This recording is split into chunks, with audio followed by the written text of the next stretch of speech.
Hello, Classic Cinema with the Sage Sisters. Celeste and I are both very emotional today about the movie that we're talking about, which is To Kill a Mockingbird. This is episode 27. Yeah. And To Kill a Mockingbird was released in 1962. It takes place in 1932. And of course, probably, I'm not sure there's anyone on the planet who doesn't, unless they're a baby, who doesn't know about this story by Harper Lee about her father and about growing up in Alabama. Or is it Alabama? Macon, Alabama? Yeah, it's making Um, Alabama. yeah, and so uh the book, both the book and the movie are iconic. She won a Pulitzer Prize for it. And when PBS did this was a couple of years ago, they did their Great American Readout. It was the number one book. Yeah. I'm already going to start crying because it's also, this movie is our father's favorite movie. Yeah. And it touches our hearts so deeply. Now, Alan Pakula tried to get it made, but uh, not very many studios wanted to pick it up Right. because it doesn't have action in it. It's all of the growth, all of the conflict is internal Yeah. for the most part. There are people who want to lynch Tom Robinson, but that doesn't happen. So the story itself is just this quiet Yeah. story on the one side, but there's also a whole brutal side to it, which is mostly off camera, Yeah. off screen. We don't see it, but it's just there. It's sort of there in the atmosphere of the movie. And when I was teaching in Douglas, Arizona, it's a border town, I got this packet. I got this offer actually from the Foundation, which I think is Martin Scorsese is associated with that, I think. I think so too. And it was called The Story of Movies, and I could order it for free, and it had all these teaching materials in it with like an extra DVD with, special features and things about how movies are made and blah, blah, blah. But I also got a second copy of To Kill a Mockingbird, and there are special features on there too that I watched after we watched the movie. And it talks about things like this is a story from the children's point of view. And that's what the story of movies was going to do. It's going to produce these movies and give you the teachers teaching materials. And all the movies were from the children's point of view. Yeah, so this movie is sometimes, and the book are sometimes banned because it has the N word in it, and it supposedly has a white savior. So Yeah. I have to say, before we actually get into the story, I always used to feel really guilty about crying when the trial is over and they're in the courtroom. Atticus is pretty much the only one left. He's packing up his stuff. All the black people are in the gallery and they stand up when he's leaving. And I always cry at that part. I used to feel guilty about that. And then one time I'm watching TCM and Lawrence Fishburne is talking about To Kill a Mockingbird. And he said, I always cry at that part. And I went, Right. oh my gosh, it's okay for me to cry at that Of part. course it's okay. Yeah. Miss Jean Louise. Miss Jean Louise, stand up.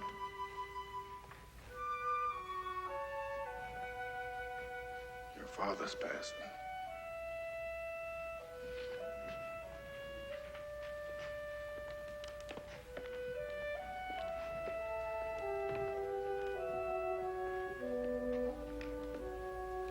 So, which is, I guess I feel guilty about being a white person sometimes. But the other thing about this movie that makes me cry is our father and Atticus Finch were very closely related. They were very the same kind of person. Yeah. So we're going to be crying through this one because it's such an iconic movie and we don't apologize for that. No. So I said my say about the movie. It's iconic. You pretty much know there's a black man that has been accused of rape, and Atticus is his lawyer trying to defend him. That's pretty much the story. And then the children have a little side story about the Boo Radley. Yeah. Well, I think for me, from the start to finish, I think one of the things that is gets me crying the very beginning when uh the sheriff comes to Atticus and asks him if he would defend Yes. him. And um he says, I'll give you some time to think about it. And he maybe takes 30 seconds. Right. And he says, yeah, I'll do it. Yeah. You see that it really doesn't take him much to do what he knows is the right thing to do Right. for himself. Yeah. And and and the whole demeanor and the look on the sheriff's face is astounding. Yeah. Because first of all, the sheriff knew he could come to this man and ask him. Yeah. He Oh, knew it's who the he was. judge. It's the judge who comes. And oh yeah, and then when he asked, with the look on his face Right. when he says yes, and then the judge is just like, Yeah. okay, because he knew who Atticus Finch is. Yeah. He knew that this man would do right by the whole process and Yeah. respect the process. Right. And be able to, without the words, because once again, words can really mess things up sometimes, to know that no matter what the outcome, which I think we know what the outcome's going to be. It's Right. 1932 Alabama. Right. And a black man has been accused of raping a white girl. Right. So, even though she's white trash, it doesn't matter. She's right, white. it doesn't matter. Her father is, the whole Nobody respects his town. father. He's I a know. drunkard. Yeah. He's everybody knows he abuses his daughter. And Yeah. it's one of those just look the other way and don't do anything about it kind of Yeah. things. You get that whole impression Yeah. the entire And time. I think that the jury might have been a hung jury, or they might have acquitted him, except that he said he felt sorry for a white woman. Right. And That's exactly it. that sealed his fate. And they made it a big deal when he Yeah. said, I felt sorry for her. And Tom knew, the man who's been accused of this rape, he knew that sealed his fate as well. Yeah. You can see that when he says it. And that's why he ran And away. he was just being himself. He was just being honest. He was sharing his true feelings. Yeah. And Yeah. that's the other thing that I think this story, the reason why it won the Pulitzer Prize, the reason why people after all these decades can't stop talking about it, because it allowed Black people to have feelings. Yeah. Yeah, and the other thing that I love about it is the whole component of the children, because their Oh, mother is dead, and we get to see Atticus with the children in the beginning. I love it when Jim won't come out of the tree until his yeah. father decides that he's gonna play Play football for the football for Methodists. the Methodists. And Atticus, says, I'm too old to play football. And he says, well, I'm just not going to come down. He goes, okay, suit yourself, Yeah. Do what you want to do. Don't have dinner. Have dinner. Doesn't matter. or breakfast or whatever Or it is. whatever. Yeah. Yeah. And I think what's really great too is they set the tone. They had to film this on a lot, Yeah, they did. because they went to go see where the story takes place. Right. And it already had been, even in 1962, it was too much modernized. Yes. And they were like, yeah, no, we can't we can't do anything around this. So we're just going to take the descriptions, and which they did a beautiful job. Right. You would never understand that this was on a soundstage. Yeah. Never in a million years. Does it? I mean, it absolutely looks like the town. And what they So, did on the special features, one of there was this documentary special feature. It's almost as long as the movie. Well, they said they went around and they found a town in California that had houses and the right, streets and stuff that looked like some right. of the pictures of Maycomb, and Which was that's what they amazing. used. It's amazing Yeah. that they could find that. I thought And that then was they amazing too. replicated that on the Right. lot. Which Yeah. was perfect. Yeah. And it, this needs to be given credit, the set directors and the set people Right. who create this, Oh because they yeah. created an amazing atmosphere Yeah, they did. just from the whole, Right. everyone's home, the dirt Right. roads, the Right. front porches, the doors, the windows, the trees, The the flowers. flowers. Yeah. It's amazing what I was extremely impressed with that. Now, Obviously, Gregory Peck won an Oscar for it because, and this is what I love about, Harper Lee. When she was on the set, they made sure she was there advising at all times, right. which I love. The director, who, Robert Robert Mullen. Mullen, Mulligan.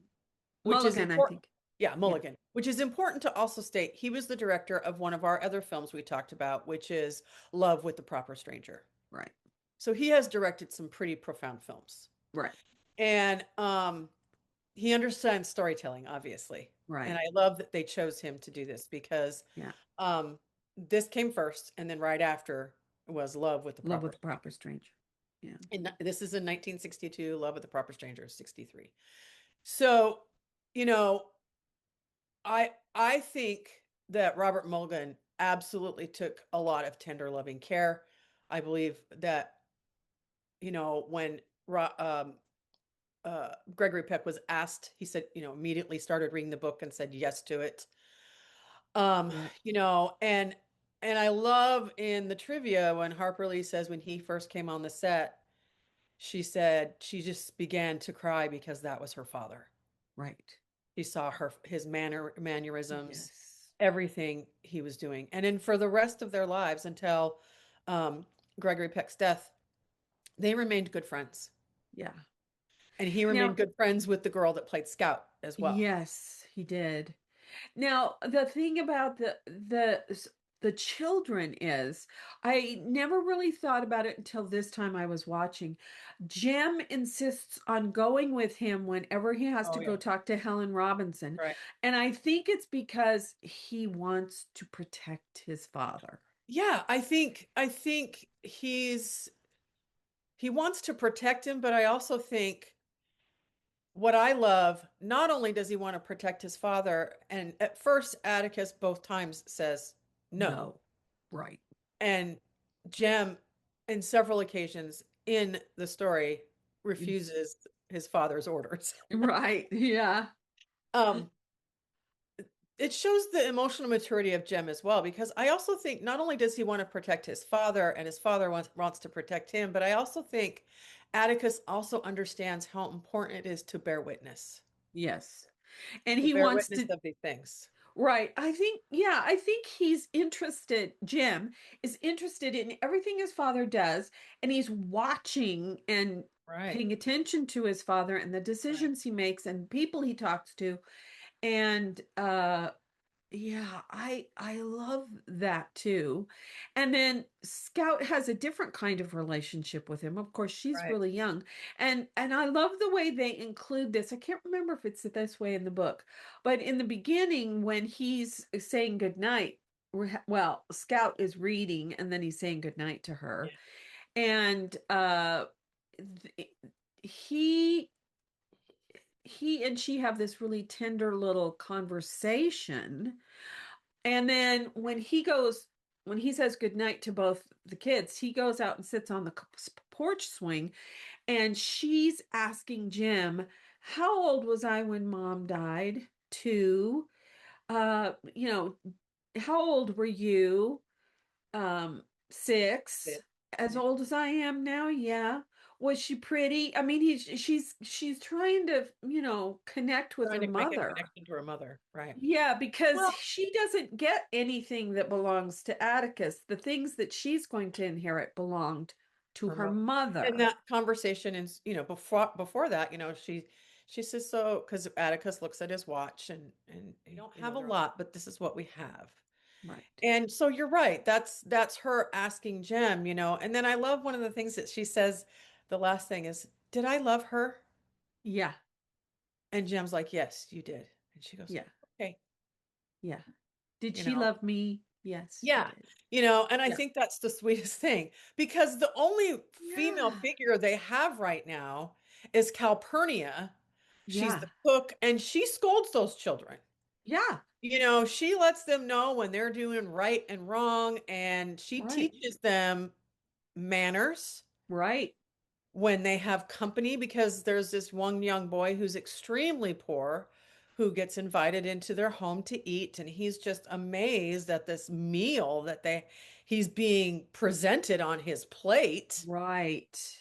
and then what does he ask for? Syrup? Yeah.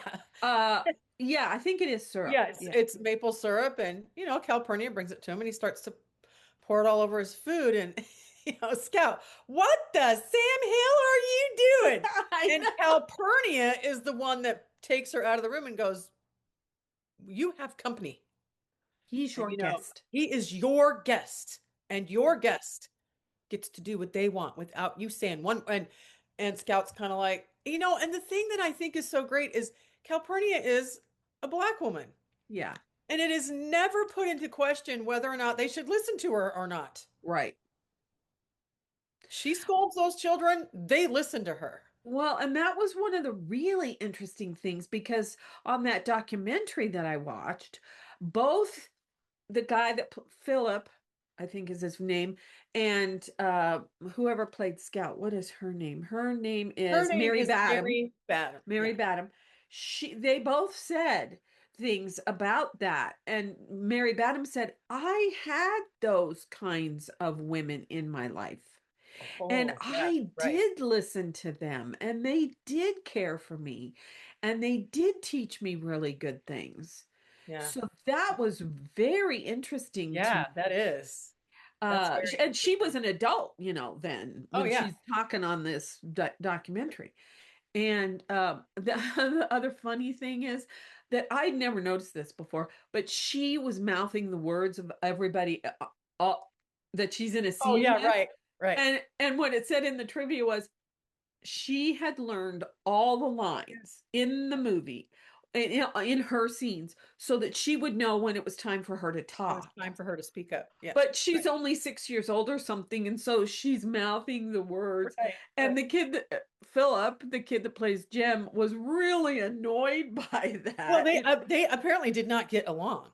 No, they didn't. He called her They a gave each other, brat. yeah, they He gave called each her, other a pretty bad time when they were yeah, on the set, which I think is adds to their scenes because yeah, that's siblings for you, yeah, right, that's yeah, siblings. yeah, And so the weight of this whole, I mean, because there aren't many scenes that are lighthearted. no, I mean, like the first scene when they meet Dill and right, he's in the cabbage patch. And Jem's like, what are you doing here? You yeah, know? right. And he explains himself. Well, now I'm sure if you know this movie and you know the books, that the young boy Dill, he was written Capote, who Yeah, Harper Lee grew up with. yeah. Had Truman Capote, right? Yeah, And she so when he tells, I don't have a dad, my mom is gone, I'm here with my aunt every summer, right, and they're like, what do you mean you don't have a dad? And he right, goes, well, and he starts telling these big stories about right. my parents are rich and one day they're going to come get me and my dad owns a railroad and blah blah blah blah blah blah blah. And I think this is a rather sweet thing because both Jem and Scout know that none of that is true.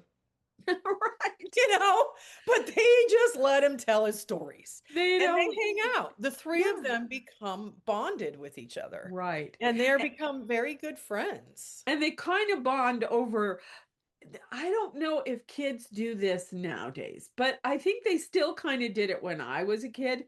There's one weird Yes, person somebody on the weird in the in neighborhood. in the Yeah, neighborhood, right. and the kids blow it all up that they are like evil or they're scary or whatever it is. Right. And so that's the Radley house, which is just two houses down It is. It's not from far. the Finch house. And Right. uh and I can see why they would say that because it needs to be Oh painted yeah, it's run and down. Yeah. it's kind of run down, yeah. Yeah, because But when the father Radley, Mr. Radley walks by. Oh, oh, hide, hide. Oh, he's right, the right, scariest man in town. And they're telling, Dill how scary he is and the story about his son and, his son's scary and he keeps him locked up in the basement. And yeah. then at some point, Dill's aunt comes by Aunt and says and this. she tells this outlandish story I about Boo and having scissors and stabbing his dad in the leg, and he gets taken away, but the dad takes him back and locks him in the basement. I mean, all of this stuff that's probably not true, but this right, is how the gossip happens because they right, keep so much to themselves. right, And um so the kids, I love this too, how they bond is daring each other to approach the house, right, go up on the porch and peek in the windows and see if they can see right. Boo. Yeah, I mean, all of right, that stuff is, and it is obviously prior to phones and the cell phone thing and the right. things that these kids do during school in the summertime to occupy themselves is, I don't know if kids have that kind of stuff anymore. No. Well, and also, I mean, like Jem is only what, 10, I think. And one time when Jem and Scout goes along on this time, but she Yeah, falls asleep in the car to when he's going to talk to Helen Robinson, um, he asks Jem to watch over Scout while he drives Capernia home. right. And Calpurnia, should say. California. Yeah. And he's only 10, Right. but yeah, it's all okay. It's all okay for him to Right. do Well, that. because they feel safe in their community.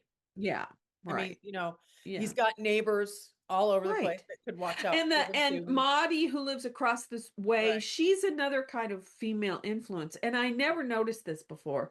But there's one time when she's sitting talking to Jim and she's doing this with her hand Yeah. and she's got a wedding ring on. And Right. I always thought that she was just a woman who never got married, but I think she's a widow. I think she's a widow as well. Yeah. So I she think her husband comes, died.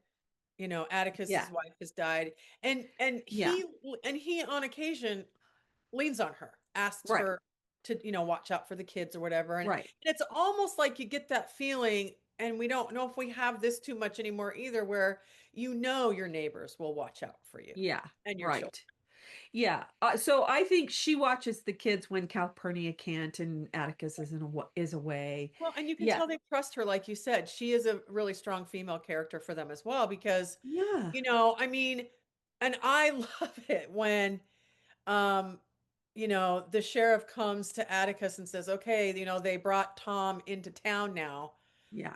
to be in the jail to prepare for the trial. And well, we got a bunch of people gathering and he's not safe." Right. And within seconds, of course, Atticus is like, "Calpurnia, can you be prepared to spend the night?" Yeah. And then he goes, "Nope, nope, you're just going to need to spend the night." And he Yeah. gathers up his floor lamp and he gathers up a book and he gets his rifle and, In his chair. and his chair and gets the whole thing and just heads to the front of the jail. Right. And this is another one of those key moments where Jem and Scout are like, "What the heck is going on?" And Dill's with them and they're running and they're going to see what's going on at the jail. And it's a really profound scene because this mob is ready to kill Tom without even having a trial. Right. Yeah. And there had been a previous scene where um one of the gentlemen he was using the services of Atticus because he's an attorney, obviously. And he's bringing him a Some bag kind of of nuts. nut or something. Yeah. Yeah.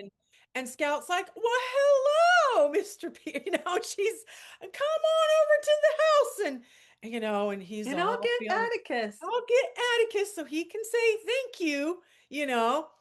And Atticus like, oh, you shouldn't have done that. And she's like, well, why? And he goes, because he's embarrassed that he has to say that's the only way he can pay me. Yeah. And she's like, huh, I wonder why he's embarrassed about that, And, she's just like, Yeah. it's a funny thing to be embarrassed about, the innocence of children, right? Yeah, right. And so when the kid, they run up on the porch to be with Atticus because they see all these men with guns and you really get the strong impression that Jem is the only one who understands the danger. Right. That's what Dill and Scout are still they're not too catching it. young. They're too They're young. just too young to understand the whole Yeah. scenario, what's happening with these group of men with their Right. rifles ready to storm the jail, Right. and create their own justice. And Mr. Atticus, Cunningham, that's his name, Mr. Cunningham. Yeah, and Mr. Cunningham is a part of the men that are there. Right. And he says to Jem, you got to go, Jem. You got to, and he's like, I'm not going anywhere. Right. I'm not leaving. Yeah. Because he wants to protect his dad. again, Yeah. And then Scout looks at Mr. Cunningham. Hey there, Mr. Cunningham. Hey, Mr. Cunningham. Don't you remember me, Mr. Cunningham? I'm Jean Louise Finch. You brought us some hickory nuts one early morning, remember? We had a talk. I go to school with your boy. I go to school with Walter. He's a nice boy. Tell him hey for me, won't you? What's the matter? I sure meant no harm, Mr. Cunningham.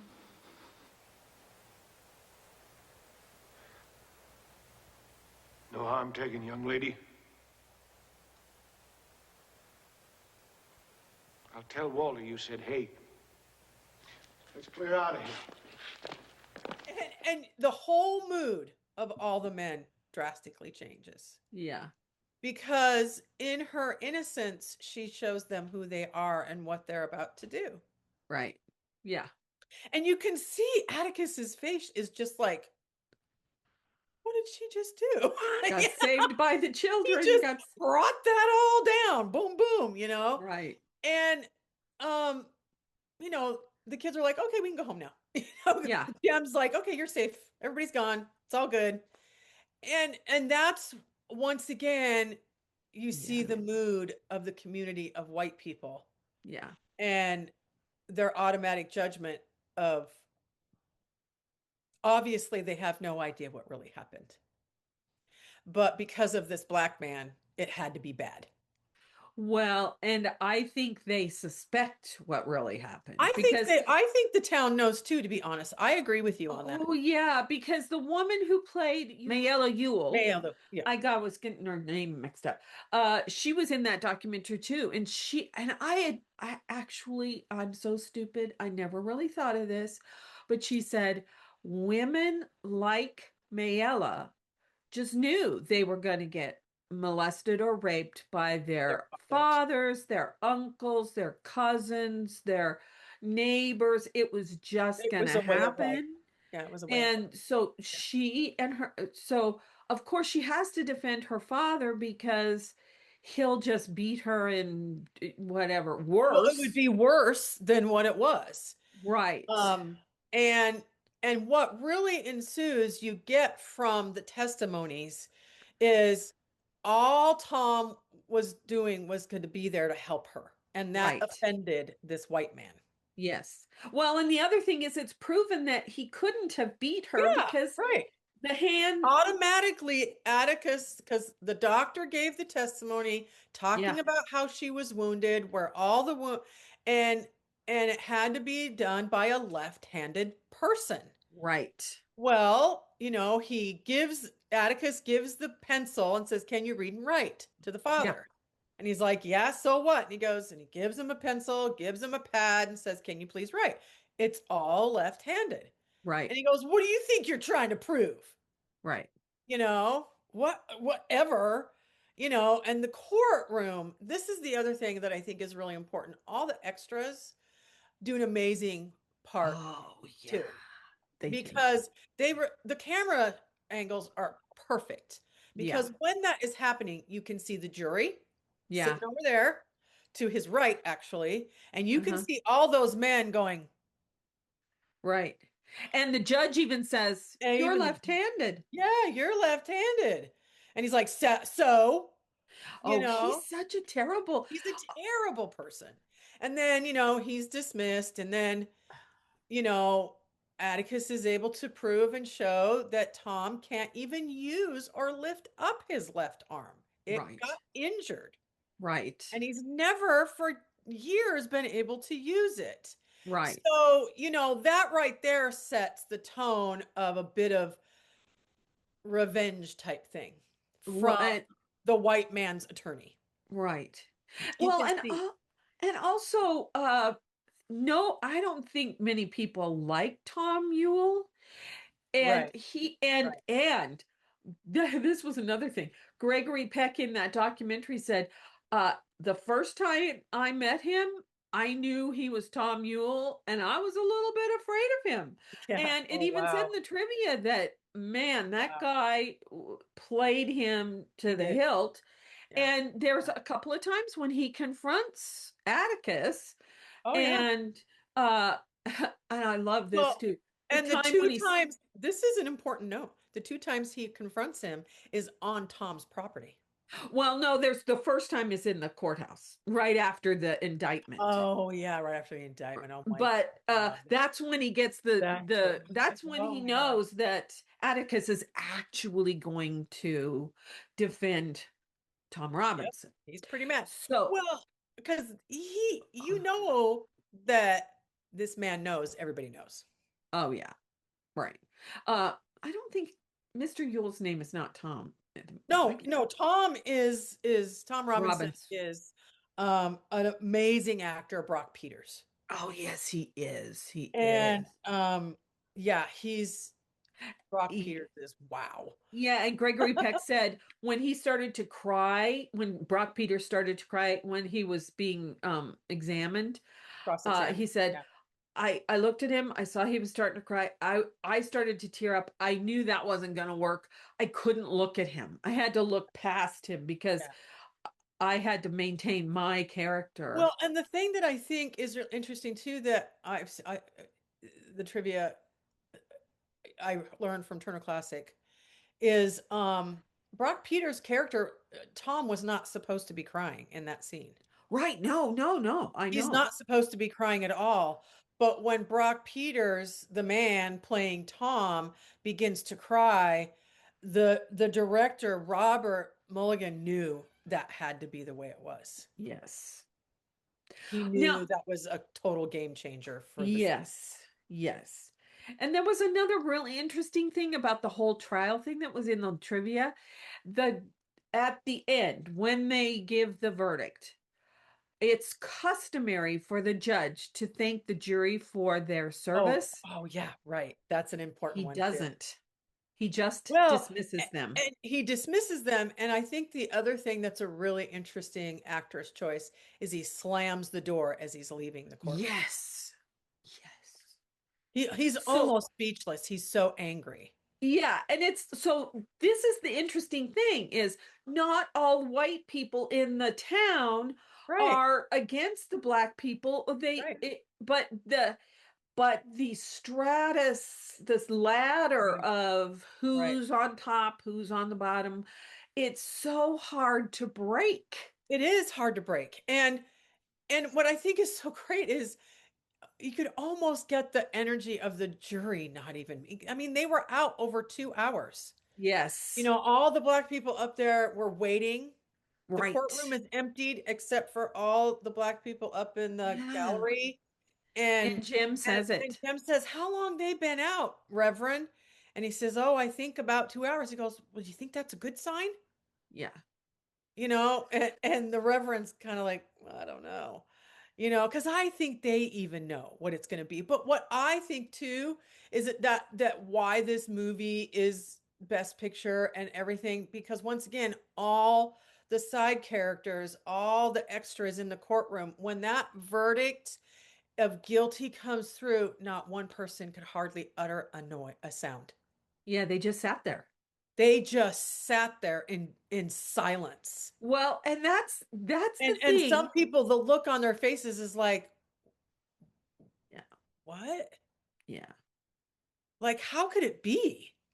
But yeah, so not all the people were Right, against Tom Robinson. right. And And, you know, it, the silence of when the courtroom empties yeah, and the judge, like you say, not thanking the jurors and just leaving and and closing the slamming the door. And just, door. I mean, the way he slammed that door, is, I think, extremely profound.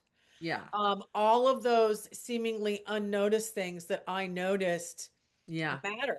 Like you Yeah. said, to show you not everybody wanted this to happen. Right. They know how unjust it is. Well, and Tom is not an anonymous person in the community. No, People no. know him. They know he's respectful.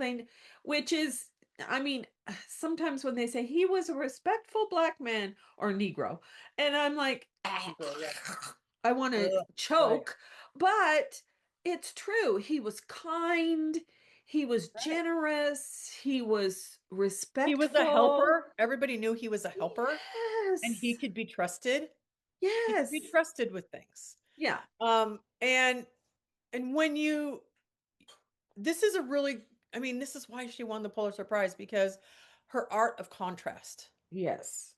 her contrast of, you Yes. know, Tom versus the other family and the Yeah. father, who Yule. What's his name? Ewell. Yule. Yeah, I Yeah. can't remember his first name. They always call him Ewell.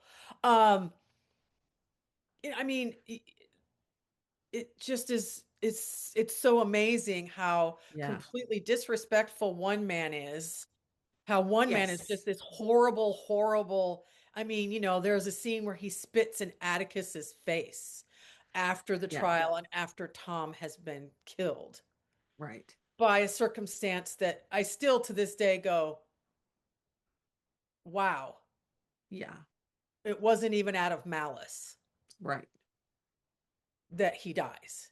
Yeah. It's mind-boggling. And these real life characters, if they were real life, this deputy and everything has to live with that, Yeah. you know. Yeah. And when he Right. spits in his, I mean, that's just that other level of, here you are found innocent, no one even blames you for anything, and yet you still have to have some sort of vengeance Yeah, because because he he knows what's backed inside the of them. black man instead of him. Yeah. Right, Yeah. right. But How I dare you defend a black man?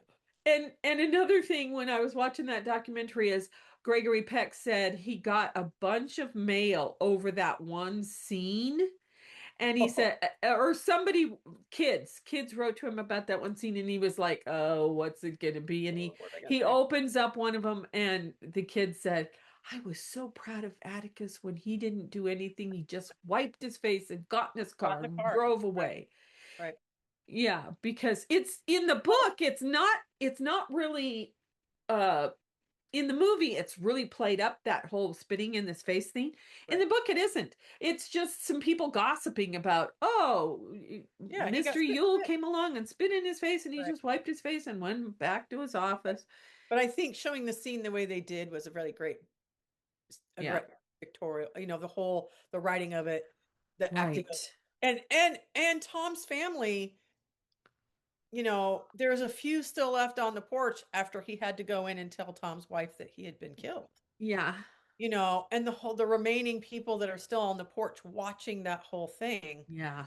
is once again, the background players play a huge part of the I perfection of know. this And film. Barry said, when Atticus drives away, isn't Mr. Yule kind of afraid? Because there's all these Oh, black people there's there. all these black people looking at him, and you see him kind of going, because he has to, you get the impression he always has to walk by the front of the house to get to his own place. Yeah. And so he's going to have to walk by these people to leave. And I think he's frightened. But see, that's the point. You know, they kind of show you that Mr. Yule has somewhat of an awareness that he's a horrible person Yeah. And that nobody likes him. and that nobody likes him. Nobody Yeah. wants him around. And you also get the impression that the family is probably pretty isolated. Yeah. I don't think he really lets his daughter go into town. Oh, He's the only no. one that does anything. Right. So the town knows of her, but doesn't know her. Right. She probably does go grocery shopping. Yeah, but But obviously because the actress is so amazing, yeah. and she has an interesting name, the actress. Her name is Colin. She has an interesting name, the actress. Is that her first name? That is her first name. I didn't Yeah. write her down. Yeah, And she said that when she was going through the whole makeup and costume, because you got to Right. go as an actor, you got to go through that. And she said, I insisted on having my hair dirty, no makeup, makeup, yeah. and they wanted me to wear high heels, and I said, no, she doesn't own high heels. Yeah. Colin Wilcox Paxton. Yeah, very interesting name. Colin. Yes. She's a fantastic actress. She's so good. And I love that she made those suggestions. No, I have to look dirty and like I'm extremely poor. Yeah. Right. And also, there's no mother around. Right. So something happened to the mother with this family. Yeah, and she's taking care of all her siblings. Yeah. 7 kids. 7 kids. Yeah. And she's the oldest. And and the thing that I wish somebody pointed out in the trivia that we never know what happens to Mayella and those 7 kids after Mr. Yule dies. Right. And see, this is another character that is important that we bring up. Boo Radley. Yes. Because Boo Radley is never seen from almost the entire film. Right. But there's these few little scenes where you see there was this big tree between the houses. Right. And Jem walks by. And it has this knot on and it. it has this big knot and hole in it. Yeah. And Jem, the first time, walks by and there's this little metal hanging out. And he looks at it and he's like, what the heck? And then he walks by the tree again and there's something else, like a knife and blah, blah, blah, and all these things. And then the very last thing is these 2 soap dolls that are carved. And Scout sees that he finds them. And she's like, Jem, Jem, this is you and this is me. And she notices, well, that's kind of the way I look. And this is kind of the way you look. Mm-hmm. She goes, isn't that curious? She thinks that's so interesting. Yeah. And then the very next thing that happens is Mr. Radley comes up to the tree and spackles over the hole. He's putting cement in the hole. Putting some sort of cement or something in it. Yeah. Now and the one kids are like, why is he doing that? Yeah. And then they run because he is scary. He's very scary. Yeah, no, he's very scary. But the one funny, the 2 or 3 funny things are when the kids they're gonna go at night and they go through the garden and they're looking in the windows and then this dark figure shadow. Yeah, that's all really funny. Yeah, and they're trying to run and escape. Run. Right. They're crawling underneath the fence and Jem's pants get caught on the fencing. Right. So he's got to quickly take his pants off and get to the house because they're frightened. And then at some point he's like, well, I got to go get my pants. I don't have any pants if I don't get my pants. I can't go back to the house without my pants. What am I going to do? I can't go. So he's like, okay, I got to go back. And they're like, Dill and Scout are like, oh my God, they're so frightened for me. He's like, now you stay here. I'm going to go do that. Dill gets called back home by his aunt. And he's like, okay. Scout's counting. Right. And Scout's like, what? Wondering how long it's going to take him to go do it. And, he comes back rather quickly and it's kind of. But there's a shot. There's a Right. Go ahead. Oh, well, yeah. I think it's probably the dad who's shooting at somebody he thinks is in the garden. Right. But There's a tell shot, what and they're like, Jim ah, and they get back to the house, and tell you what know, Jim says when he gets back to with his pants before he puts them on. well, I like what he says. He goes, the weird thing is, they were hanging over the fence. As if they It's were waiting as for if me. they were waiting for me. And Scout, I love her. This little actress. She's so great. She's like, oh, and she's no words. She's just completely fascinated with the pants hanging over the fence, waiting for him. Yeah. So then you're kind of getting these slow little ideas that it probably is Boo Radley, who they call Boo, and he's probably not that scary. He's watching over him. He's watching the kids and he watches over them all the time. Yeah. And these little, so then you see this box that Right. Jem has put things in. Right. And Scout's like, "What's that box? What do you Yeah. have?" Yeah. He's like, "Just none of your business. Would you leave me alone?" She's like, "No, what do you have in your box?" And he goes, Oh. "Fine, I'll show you my box." And And he that might be when he tells her that the pants were Yeah. hanging over. And he shows her all these things. And he goes, "This was all in the tree." And he goes, "I think Boo was trying to communicate with me. I think he's talking to me." Yeah. And she's like, "Oh, yeah." Yeah. I mean, it's the knife, the soap, The figurines, watch. the watch, the medal, several other Yeah. things that were quite, personal in some ways. Yeah. Yeah. And so they're, oh, okay. And so then, other things start to happen because it's a busy little town and you know, that's the other thing I love about Scout, when it is solidified that Atticus will be defending Tom, school is still in session and she gets in a couple fights because that's when the Mhm. N word gets said. She's like, There's been some high talk around town to the effect that I shouldn't do much about defending this man. If you shouldn't be defending him, then why are you doing it? For a number of reasons. The main one is that if I didn't, I couldn't hold my head up in town. I couldn't even tell you or Jem not to do something again. You're going to hear some ugly talk about this in school. But I want you to promise me one thing, that you won't get into fights over it, no matter what they say to you. Yes. and he tells her why he's got to do it. I'm doing the right thing. I'm doing Yeah. what I know how I can live with myself. Right. And that's a huge lesson for her because the thing that I think why you and I love Atticus Finch so much is because he's so self-reflective Yeah.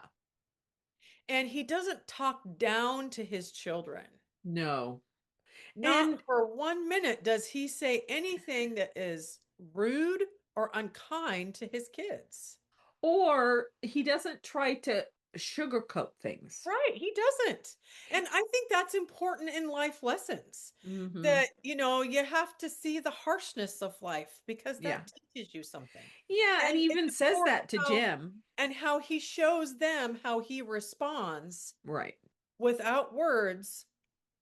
2 times Jem is there, 2 or 3 times Jem is there when the mob comes to the jail, when, after the trial, and I mean the whole thing, and he Yeah. sees how Mr. Yule responds and how Atticus does not respond in harshness back. Right.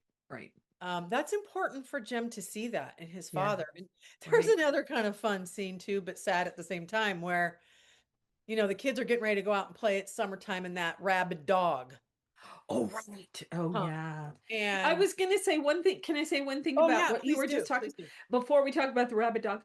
Is the narration. There in the Oh yeah. narration, there is um, Jean Louise, the adult, is saying, Atticus always knew how to explain things to us, Yes, he did. which is so you were just describing that, but I just wanted to say No, it's beautiful narration. yeah. So now talk about the Yeah. dog because But it's that's so fun. funny because, here at the beginning of the movie, you see his dad won't play football for the Methodists. And, and he sees, well, dad is old, I guess, he doesn't want his dad to be old. And, I guess And he dad's won't not, let me have a gun. won't let me have a gun. And he explains to him because they sit around the table when they have that young boy as their dinner guest Yes. and how the young boy has a gun. And Jem's like, well, how come I have a gun? And he gets a gun. And Right. Atticus goes, well, I guess I was about 13 or 14 when I got my gun. And, you only use a gun for certain things. Right. You don't use it for harm. Right. You don't use it to harm others. Right. And that's an important, once again, Atticus knows how to explain things to his children. Yeah. Like he's You talking know, about you don't shoot a mockingbird because a mockingbird right. sings and brings us And he says, joy. And there's a sin, and that sin is to shoot why is it a sin to shoot a mockingbird? yeah. Because the mockingbird is meant to sing. Right. It doesn't harm your plants. It doesn't harm anything in nature. It Hmm. just sings. Right. And okay, and that's an important scene too when he explains about not shooting the mockingbird because you know when when everything when he has to go tell Tom's wife that he has died through horrendous, sad, simple, horrendous circumstances because Tom got afraid because I Yeah. think he knew things were not going to probably go in his way even with an appeal. Yeah. And, you know, when, the summer had passed, the trial had passed, and it was fall, and the voiceover says, things kind of got back to normal. And then they have this play, which I think is so funny, where Scout is playing and she's in this outfit that is like a ham. Right. And I kind of thought, I've always thought this. I always thought it was kind of funny because Scout is kind of hamish. She's a little ham. Yeah. But and so she's can't find her clothes or her shoes afterwards. And it's dark out and they have to go through a little part of these woods to get home from the school play. Right. And Jem is walking her home and they're having a little chit chat, but Jem keeps stopping. Yeah. And she's like, Jim, why do you keep stopping? He goes, because I'm hearing something. She goes, oh, you're not hearing anything. Well, then all of a sudden she starts to hear a rustling and Yeah. footsteps throughout And there. she's wearing her ham And she's costume. got her ham thing on. So she's got this little hole like this that she Right. sees out of. Obviously her, the hearts, obviously her arms are by her side because it's a big Yeah. suit thing over her. So she's pretty restricted. Mm-hmm. And then as they both realize that someone is following them, Jem gets attacked. Yeah. And you're not seeing, you're just seeing hands and arms. And Jem's telling Scout, run, run, run, run, Scout, run, run. And she trips and falls and she's trying really hard to get out of that ham and she can't. Right. And then there's a ruckus that happens and all of a sudden Jem is thrown to side face down and his arm is behind him. Right. And then this attacker comes for Scout. And then all of a sudden you see some other hands come in and grab the attacker and there's a scuffle. Yeah. And then all of a sudden, like she says, all I heard was heavy wheezing. Right. And then she finally gets out of the ham suit as sees through the little, because she's trying to watch the whole thing through her little ham thing, what's going on. And she sees that someone has picked up Jem to take him home. Yeah. And she's like, oh my gosh. And she gets out of her ham thing and she's falling and running home. And he takes them all the way into the house. And of course, Atticus and Calpurnia are like, whoa, what happened? What happened? And he says, get the doctor, get the doctor. And Calpurnia runs to go get the doctor. And the next thing you see is, doctor comes in. He says, boy, somebody was trying to hurt him because they twisted the heck out of his arm. And he goes, it's a break, but it's fixable. He goes, but it's Yeah. bad. He goes, someone was trying to hurt him bad. Yeah. And Atticus asked her, what happened? She goes, all I heard was some scuffling. Right. And then the sheriff comes in and she's describing it more. And I just heard some heavy wheezing. And the sheriff proceeds to tell Atticus that Mr. Yule has been found by this particular tree in the woods. And he had a kitchen knife, of all things, stabbed him between his ribs. Right. And they're like, well, what happened? And she goes, well, Jim was brought home. And they're like, by who? And she goes, well, there he is behind the door. And then the door gets open and, Robert Duvall does not have one line in this movie. I know. And he too is absolutely stunning. Yeah. And he too also contributed to the look of Boo Radley. Yeah. And when the door gets, opened up enough because he's hiding behind it, her father introduces him. This is Arthur Radley. He calls him by his given name, Arthur Radley. And she's like, oh, it's Boo. She's looking. I'm like, oh my God, you're Boo. And what? And she's not afraid of him. All of a sudden, there's no fear. Yeah. Because she can see that he is not someone to be frightened of. And he helped her brother. He helped her. Yeah. And the sheriff and Atticus are kind of looking at each other, and then they go off on the porch to talk. She holds Boo's hand over, and I love it how she takes him over, and Boo's looking at Jem, and she goes, it's okay if you pet him. You can do it while he's sleeping, because if he was awake, he wouldn't let you. I totally love that. Right. And he just so lightly touches him. Yes. Because he knows he's gently, okay. So gently. It's so beautiful. And then she takes his hand and they walk out and sit on the porch swing. And the sheriff and Atticus are talking. And he's like, I can't remember if he's 11 or 12 or he's 13. confused. I don't know if 12 or 13 and he's got this assumption that Jem killed Mr. Yule. Yeah. And the sheriff's like, you think your son? He's like, well, it could be self-defense. We could probably use self-defense. And the sheriff's like, what are you thinking? He's but like, no. Yeah, I think maybe Atticus knows it's. Yeah, I think he knows Boo, but he's not quite sure, but he wants to protect Boo. Yes. But he wants to make sure all the right legal things happen too, because he's a lawyer and that's how he thinks. And And the sheriff's like, we already had one man die unnecessarily. And he says, justice has happened. We're just gonna let the dead bury the dead. Dead be the dead. And Atticus is just like, what? And he's like, it's okay. He just lets him know it's okay. I got this handled, kind of thing. But, I also get the impression Mr. Yule fell on his knife. Fell on his own knife. He killed himself. Right. Yeah. And he says, I just like how you get that impression that even the community would know that. Yeah. Because they would know that Yule says, we cannot invade this man's privacy. Right. That would be wrong to bring him out in all of this public. He goes, we can't do that to him. No. It would be wrong.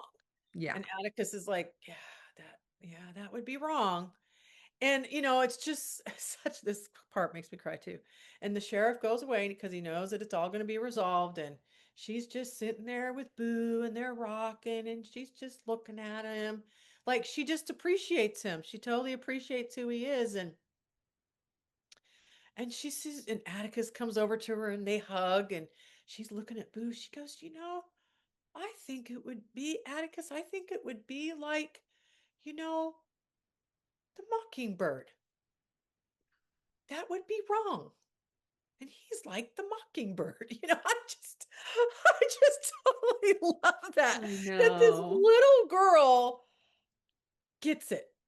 7 years old. She's 7 years old and she sees it. Yeah. and Yeah. how she just, the voiceover, and she's, Scout's walking Boo back to the house, and he goes into the house, and she just quietly walks away. And, she says, Atticus always said, you don't know anybody until you walk in their shoes. And Yeah. she says, just being on that front porch, I got it. Yeah. I understood, Yeah. It's so Yeah. beautiful. It is. Now I want to go back because you skipped over the part about the dog.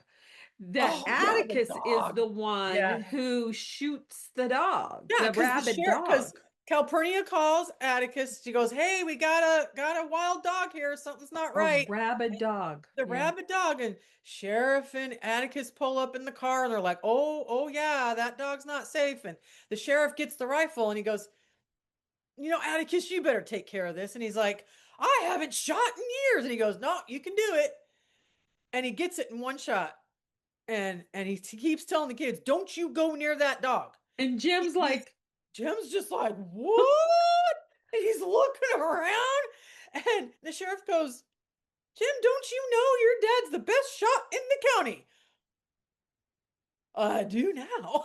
yeah, right. And of course, they Calpurnia makes sure they stay away from the dog because it's dangerous, you Yeah. know, which it's a sad scene. But then once again, I think it's one of those, the Jem especially needed to see his dad in that different light. That his Yes. dad is so much more than this gentle Right. man of the law, Right. Yeah. and had a life before he had his own children. Yeah. Yeah. Yeah, I So, mean, it's a learning. We get to see Scout and Jim both have their little moments where they learn right. something Well, and I like when she said, important. as the voiceover, as the school plays over, and she says, "And it was October." And, this was the biggest time of Jem. This Our is what Nate, it's our our big biggest time, journey our together. biggest Yeah. journey together. Yeah. And, and they don't show it, obviously, but obviously the relationship, because Jim is still unconscious. The Yeah. doctor has set his arm, and, all these things, but you can tell that has changed. That's going to change their relationship. Yeah. And I think one of the other important parts is you really get to see Jim. He really wants to protect his sister. Oh yeah. There's lots of times he thinks she's just small and silly and ridiculous, and, And he he's thinks she lost her clothes when it was really Yule who hid them. right, right. Yeah. It was his way of getting to the children, Yeah. because that's what Atticus says, someone is after my children, Yeah. to someone's wanting to hurt my, and which is so obvious that someone was, because even the doctor Right. is like, "Oh, we know what happened here. We Yeah. know." And then that scene where, the sheriff comes up and has to tell Atticus that Tom has died, and he knows he's got to go, and I know. you know their neighbor, what's her name again? Oh, Madia. Maudie. And she says to the children, there are certain people that are born to do hard things. Jem? Yes'm.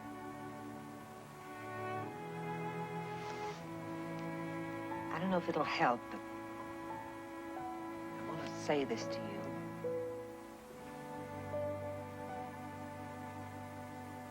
There's some men in this world who are born to do our unpleasant jobs for us. Your father's one of them.